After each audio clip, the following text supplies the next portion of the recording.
parents favored my twin sister so much that they blew my wedding fund on her, so I cut them off after rejecting mom's selfish demand. I, 23F, have a twin sister, Allison, who I'm not on good terms with. Scratch that, I'm not even on speaking terms with her and neither with my parents. We used to be at least on talking terms, in spite of the way I've been treated in the past, but for the last 2 years, I've kept my distance and they hadn't bothered to reach out to me either until recently. Allison is 12 minutes older than me and by default the golden child because she's older. My parents only wanted one kid because that's what they had planned for and they didn't have the means to raise two, but by the time they found out, it was too late and mom didn't want to risk anything. I found out about this around the time I was in high school, from my drunk uncle at a Thanksgiving party, and that was pretty much the day I stopped trying to win my parents over. They'd done the most natural thing somebody in those circumstances could do, gave birth to 2 kids, and decided that only one of them would be loved. That happened to be Allison and not me. Right from when we were kids, the sibling rivalry between me and Allison was insane. Everything she could do, I'd try to do better just to impress our parents, but they just seemed to hate me more for outdoing their golden child. And I'll be honest, Allison really wasn't interested in being better than me, she just wanted people to validate her so she'd pretend she cared about the competition we had going on. I'll admit that she was good at manipulation and making people believe that she actually felt hurt when I do things better, which led to a lot of people validating her feelings and putting me down to make her feel better. These people included my parents, a couple of our relatives, and even some people from high school. So to conclude, what I got out of the competition was good grades and lots of co-curricular so I could be better than my sister, and what she got out of this was my parents and other people's attention, validation, and sympathy because I was clearly the bad guy for making her feel less. Looking back, I don't think I would trade that, but I sure would like to rub it in her face more than I had at the time. Then 2 years ago, we celebrated our 21st birthday. Both of us had graduated by then. She'd graduated from a regular college, but I'd graduated from one of the top business schools in the state. Not only that, I'd also been the valedictorian and had also been on a scholarship, which meant that my parents had saved quite a lot on my education and called me crazy, but I actually expected my parents to be happy about it.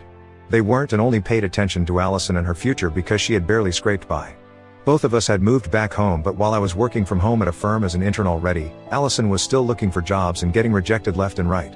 My parents cared more about that and hadn't even bothered to congratulate me or anything. I couldn't say I was surprised, but I sure was disappointed. I tried to hide it because at the time, I was still living with my parents and hadn't saved up enough to move out yet, so I decided I'd just keep my mouth shut about my feelings. But after our 21st birthday, I just couldn't anymore. I expected them to do something big for us, but the day before our birthday, I discovered that everyone had left me home alone and all that they'd left for me was a note that said they were heading to the beach with Allison and her friends and would be back after a couple of days. I still remember being absolutely shattered when I read that note because they'd taken Allison and her friends on a beach trip while all I got was a happy birthday note and a $50 gift card. A lot of things had been unfair about my childhood, but that was where I drew the line. It was just so hugely disappointing and heartless of them that I decided to move out that day and never look back. I had a couple of friends who were willing to let me stay with them until I found a place of my own and could afford it, which wouldn't take long because the firm I was interning at was probably going to hire me after the internship was over. So I just needed a place to live for 2 months at most. I packed my stuff and moved in with a friend of mine without telling my parents or sister and haven't looked back even once. Neither did they miss me enough to ask me to come back. They did call me on my birthday, the day after I moved out, but not to wish me. They wanted to tell me that they'd be back soon and said that I should probably get a plumber to get the tap fixed. I told them that I wasn't living at home anymore and that I'd moved out, thinking that at least that information would get a reaction out of them, but with no such luck. My parents seemed alright with it and Allison didn't care. So that was it. That was the last time I had a proper conversation with my family. Since then, I haven't gone back to see them, and neither have I heard from them. I did hear about Allison sometimes from my friends a couple of times and that's how I stayed updated on her life, but that's about it. They didn't know anything about my parents and my parents didn't know anything about me. I've worked hard over the past 2 years and now, I have a place of my own. It's not a mansion, but it's a nice apartment in a good neighborhood. The rent is affordable with my income, which is great because most people my age haven't been able to get here so quickly. I'm happy with how my life has turned out and have tried my best to keep my family out of my head. I know that Allison got married a couple of months ago to some businessman almost 10 years older than her and is now living it up in California. I thought all was okay with my family, but 2 days ago, I received a call from my uncle telling me that I had to come to visit my parents quickly because they'd been in a really bad car crash and wanted to see me. I rushed to the hospital as soon as I could because of course I'm not that heartless. On reaching, I found out that they'd already been in the hospital for a couple of days and were healing from their injuries. A truck had hit their car and they'd survived, but with serious injuries. They didn't have health insurance because my dad had always believed that if we just took care of ourselves, we wouldn't need the hospital at all, which is by far one of the most idiotic takes I've ever heard. They'd first contacted my sister, but she'd told them that she wasn't going to come back and neither was she going to help them. Apparently, it was tacky of our parents to ask for financial help from their rich son-in-law so soon after their wedding, and she didn't want to seem like she was a gold digger to her husband. She didn't want to fly back either because she couldn't just abandon her home and her 2 kids, who weren't even her own. They were her husband's kids from a previous marriage, but she was too busy playing happy family with her husband's family to come see her own parents in the hospital after a terrible car accident. But it's not like she could have helped them with the bills even if she wanted to, because if her husband wasn't there for her, she wouldn't have been able to afford even the flight tickets back home, seeing as how she's just a stay-at-home mom now to kids who aren't even her own. So much for being the favorite daughter and the golden child. I couldn't believe that they hadn't even had the decency to call me first, but it got even more infuriating when my uncle said that my parents now wanted me to cover their medical expenses.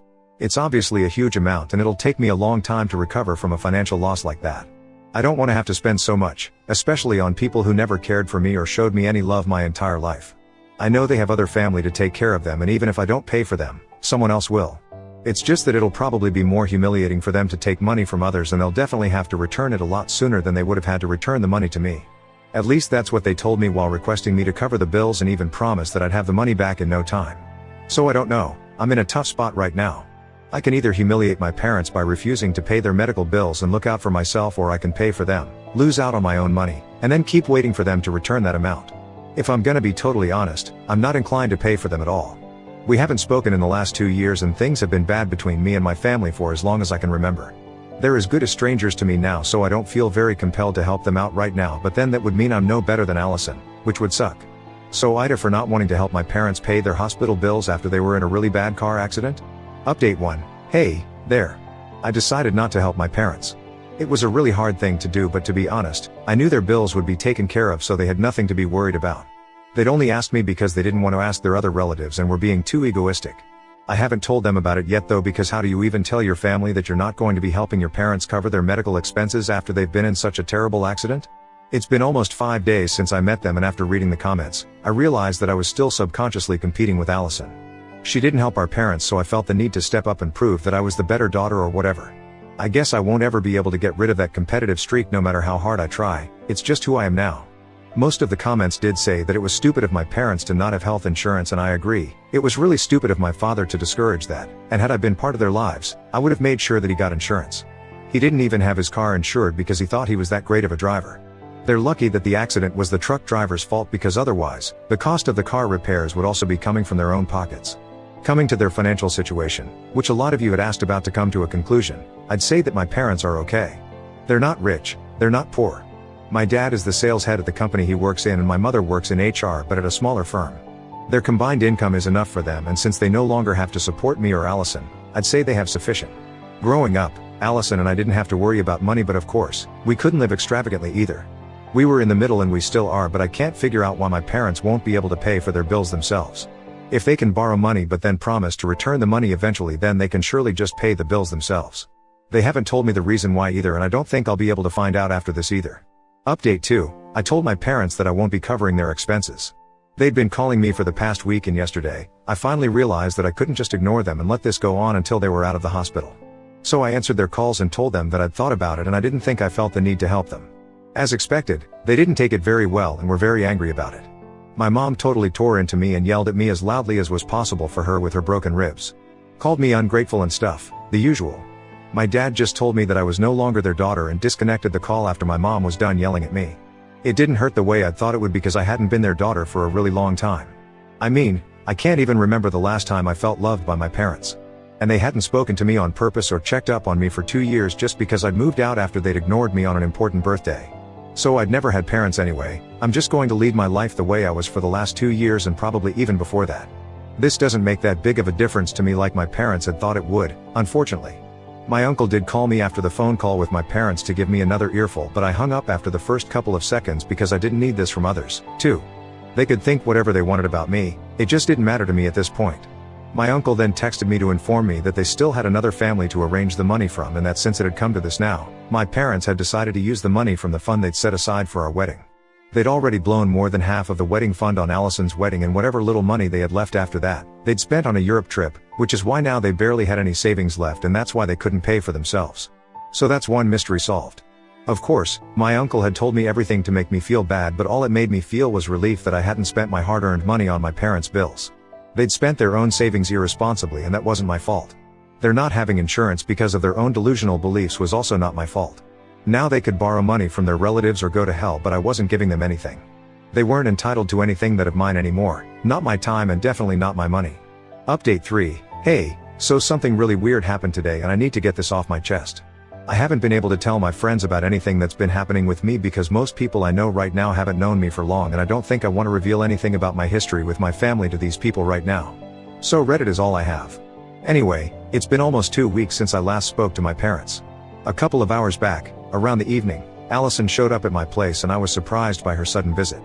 Firstly because I didn't think she'd know where I was living, but one of our old friends from high school told her the neighborhood I lived in and she did some asking around to find out where I was, which was a lot of effort for her to undertake to meet me, of all people. She also looks and acts very differently from what I remembered. She's become more refined and sophisticated, I think, and that's been a huge difference. Because earlier she used to talk like she was still in high school, but now she sounds more ladylike somehow and even behaves better. Her way of dressing has changed, the jewelry she wears has changed, and even her makeup. It actually felt like I wasn't even talking to Allison today. Everything about her has aged all of a sudden, but one thing that hasn't changed is how she is a person. I guess you cannot put makeup on your heart and tell people to call it Mrs. Davis like she did with herself. Her personality and beliefs haven't undergone any renovation for sure. I let her in after she knocked at my door and I was really surprised to see her, but I was also curious to know why she'd come by, so I decided to talk to her. After some small talk about her life, where she told me everything that she'd been up to unprompted and bragged about how fabulous her life was as a stay-at-home mom of 2 toddlers, married to a wealthy guy without anything to worry about except for her cuticles. I waited for her to get to the point while politely nodding at her boring speech about how wonderfully underrated being a traditional housewife was. She was even advising me to do the same, so I really couldn't wait for her to finish talking about irrelevant things and get to the damn point, which she did after about 15 minutes of talking about her life. She told me that she'd come back here on her own because our parents had apparently been begging her to come see them after the accident. They didn't want her money but just wanted her to be there for them, and so, after 2 weeks, she'd finally come back and figured she'd come to see me too so we could bury the hatchet. So far, so good. But then she started complaining about how needy our parents were and that they were being disrespectful of her new family. She went on and on about how she had to abandon her 2 babies with their nanny just so she could visit them, and that she hated our parents for making her choose between them and her kids. I'll never be able to make sense of why exactly she keeps referring to them as her kids when they're obviously not hers. She'd told me a lot about her marriage and her husband even though I hadn't asked, and from what I'd gathered, the guy she'd married had probably only married her to increase his chances of getting at least partial custody of his kids, which he did, but she thought that he actually loved her or something. He'd been in the custody battle for quite some time now, and since he was a full-time businessman, he didn't have enough time to spare for his kids. His ex-wife was using that against him, but then he announced that he was engaged and was getting married as soon as the divorce came through, and that tilted the scales for him. Allison told me all of this while bragging about how she had saved those kids, but it just sounded to me like her husband had used her. They hadn't even known each other for more than a year when he asked her to marry him, so it was very clear that he was not in love with her. Nobody fell in love that quickly, especially after a divorce, but she seemed blissfully unaware of it. Or maybe she knew that he didn't but was willing to look past that because of the huge bank balance and was okay with being a glorified nanny to her husband's kids. In addition to that, she was mad at her own parents for wanting her to be by their side after they'd been in a really bad accident, because that was somehow taking away from her time with her new family, which comprised a husband who probably didn't even love her much and 2 kids who were not related to her at all and were doing just as fine with their nanny as they were with her. If the word ungrateful ever had a face, it would be Allison's. I'm no fan of my parents myself, but honestly, when she was talking to me about how they were being too needy, I couldn't even believe that this was the girl they'd rejected me over and over again for. Then she got to the point of her visit and told me that she'd be leaving in 2 days. She'd promised Mom and Dad that she'd stay for at least a month, but she claimed that she was already bored of listening to them talk about the accident and how they'd had the worst experience of their lives for the umpteenth time and needed to get back home soon. So now, she wanted me to reconcile with them and take her place because she didn't want to feel the guilt of knowing that she'd abandoned her parents when they needed her to be there for them. She didn't know that they'd cut me off yet again because I refused to help them with the bills, probably because they don't talk about me or even think of me, so they didn't bring that up with Allison. She was here because she wanted sympathy from me because she'd had to deal with our parents and had to abandon her family, and now wanted to use that sympathy for her own gain and make me step into her shoes and become our parents' emotional support because she didn't feel up to the task. It was just classic Allison manipulation, but I knew it all too well and didn't fall for it. I also had no intention of telling her that while she was at my house, which would inevitably lead to a fight, so I told her that I'd try, but I know I won't. She left after telling me to keep in touch, but we both know she doesn't mean that. I was actually glad to see the back of her because not only was she a terrible and narcissistic person, but she was also really boring to talk to. I could barely get a word in while she droned on about her uninteresting life in California. It basically just revolves around parties, her stepchildren, and her husband. She thinks she's living the life, but I thought it was really sad since clearly her husband doesn't love her and her kids spend half of their time with their mom anyway, so of course they're going to grow up to prefer their bio mom over Allison, and probably do so even now, from what I heard.